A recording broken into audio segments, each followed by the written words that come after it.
لما يجيلك أكبر أوردر صعيدي على أصوله مطلوب بالاسم يسافر السعودية، يبقى لازم نرفع شعار التحدي. والنهاردة مش بنعمل أكل عادي، النهاردة بنعمل أصالة الصعيد اللي معدية الحدود. يلا نشوف مع بعض عملنا ازاي كمية المطبق الصعيدي ومعاها فطير مشلتت. انا هدى ودي قناتي. لو اول مره بتتابعيني يا ريت نعمل لايك ونعمل اشتراك في القناه. هنسمي الله ونصلي على الرسول وهندخل على قصتنا النهارده يا زهره الكون. قصتنا النهارده الاصاله بتاعت الصعيد. هعمل لك المطبق الصعيدي على اصوله. اول حاجه معايا كميه من الدقيق، طبعا انت الكميه اللي انت عايزاها هتعمليها. انا هنا هستخدم 3 كيلو من الدقيق متعدد الاستخدامات. اول حاجه بحط الميه بتاعتي وهدوب فيها السكر. هحط 6 معالق من السكر، كل كيلو بياخد معايا معلقتين من السكر، وهحط معلقتين صغيرين من الملح.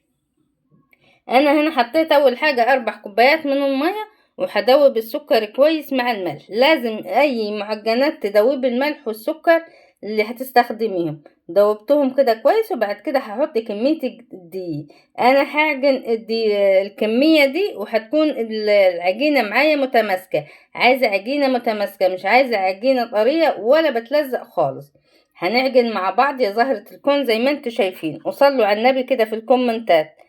اللهم صل وسلم وبارك عليك يا حبيبي يا رسول الله. كل ما يحتاج مية طبعا حطيله مية لغاية ما نخفي الدقيق نهائي.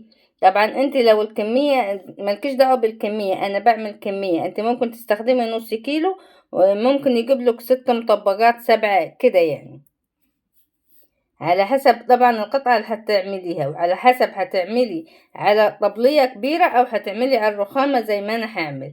هنا انا عجنته اهو زي ما انتوا شايفين. طبعا اخدته الارض وعجنته، لازم نعجن فيه كويس. طبعا الكمية كتير. هنا انا هريحه لمدة 10 دقايق. هحط له معلقة من الزيت واريحه 10 دقايق، وهيبقى معايا زي اللبانة، زي عجينة الفطير المشلتت بالظبط. بس العجينة تكون متماسكة شوية، ما تكونش طرية خالص ولا تكون ملزقة. هغطيه بالكيس واسيبه 10 دقايق وهنرجع له على طول. نفس عجينة الفطير المشلتت، بس رجعت له تاني اهو. هتشوفوا العجينة عاملة ازاي في ايدي. بصوا، لبانة مطاطية زي ما انتوا شايفينها. لازم العجينة تتخدم كويس معانا يا زهرة الكون. اي نوع مخبوزات عايزة منه نتيجة كويسة لازم تخدميه كويس. بس كده تمام. انا هقطع على طول. هنا اول حاجة انا العجينة دي هقسمها 2 نصين، يعني نصها فطير مشلتت ونصها مطبق صعيدي. هنا لازم المطبق الصعيدي بتاعنا نقطعه على دقيق، مش هينفع على زيت خالص. هوريكم طريقته الأصلية اللي كنا بنعملها وما زال نعملها. والوجبة الأساسية دي بصراحة لكل مسافر عندنا في الصعيد، يعني حد مسافر يعمل له مطبق عشان بيعيش وبياخد مدة طويلة كده متجرالوش أي حاجة. دي كل الكمية. أنا عملت حوالي 20 قطعة من الكور. هنا هنريحها لمدة 10 دقايق بس، مجرد أجهز حاجتي وكده. وباقي الكمية هنعملها فطير. هعمل الكمية دي فطير. هغلفها بس بشوية زيت واغطيها بكيس واسيبها تريح معايا لغاية ما اخلص الاول المطبق بتاعي. معلش انا بعتذر لو الفيديو طويل، بس انا بشرح لكم بالتفصيل. هنا عايزين حبة دقيق. هنا طريقة تنشبيه ازاي او تفرديه ازاي. طبعا لازم على دقيق وعلى الرخامة او على على طبلية، بس انا هعمله على الرخامة عشان انا هنا ما عنديش طبلية. ومعايا عود كبير او نشابة كبيرة زي ما انتوا شايفينها. بصوا بننشب ازاي.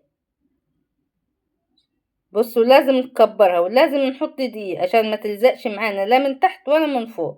لازم دقيق من فوق ودقيق من تحت. وتقعدي تلفيها كده، تلفيها يعني تلفي جميع الاطراف بتاعتها.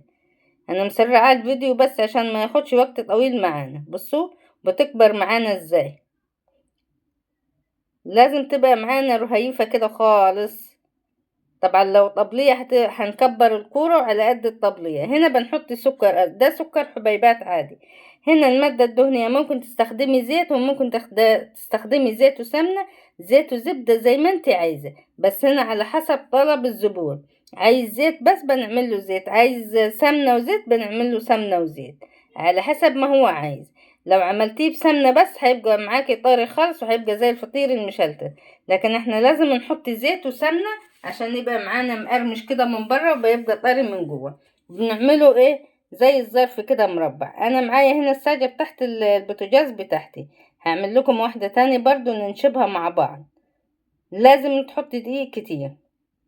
طبعا انت لو معاكي عجلة صغيرة ومعاكيش عود كبير ممكن تستخدميها برضو، بس هتصغري الكورة على قد الرخامة او الطبلية بتاعتك. بصوا بنلفها كده ايه، بنلفها على جميع الاطراف عشان الاطراف بتاعتنا تبقى خفيفة، ما تبقاش تخينة.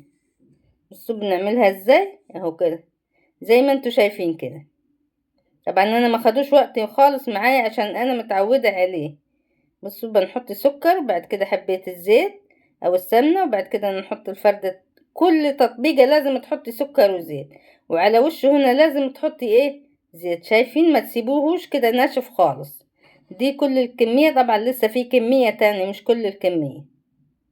انا بحطه على ساشة البوتاجاز وهدخله البوتاجاز وهوريهولك برضو في الفرن. شايفة بيقب ازاي، بس بيحب درجة حرارة عالية برضو علشان يستوي معانا بسرعة، عشان طبعا هو خفيف فبيستوي معانا بسرعة. ياخد لون من تحت وهولع له الشواية. وطلع القمر اهو، شايفين هو ده المطبق الصعيدي الاصلي بتاعنا، بيبقى مسكر كده وزي العسل. طبعا لو عايزة تحط مكسرات مفيش اي مشكلة، جوز هند سوداني، بس تكوني ايه طحنة يعني ايه تحطيه مع السكر.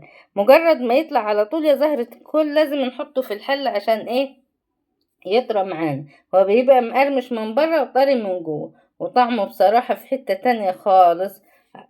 الصعيد وعراقة الصعيد، أصالة الصعيد اللي معدية الحدود. بس كده هنحط الدفعة التانية زي ما قلت لكم عاملة 20 قطعة. دي الدفعة التانية كده.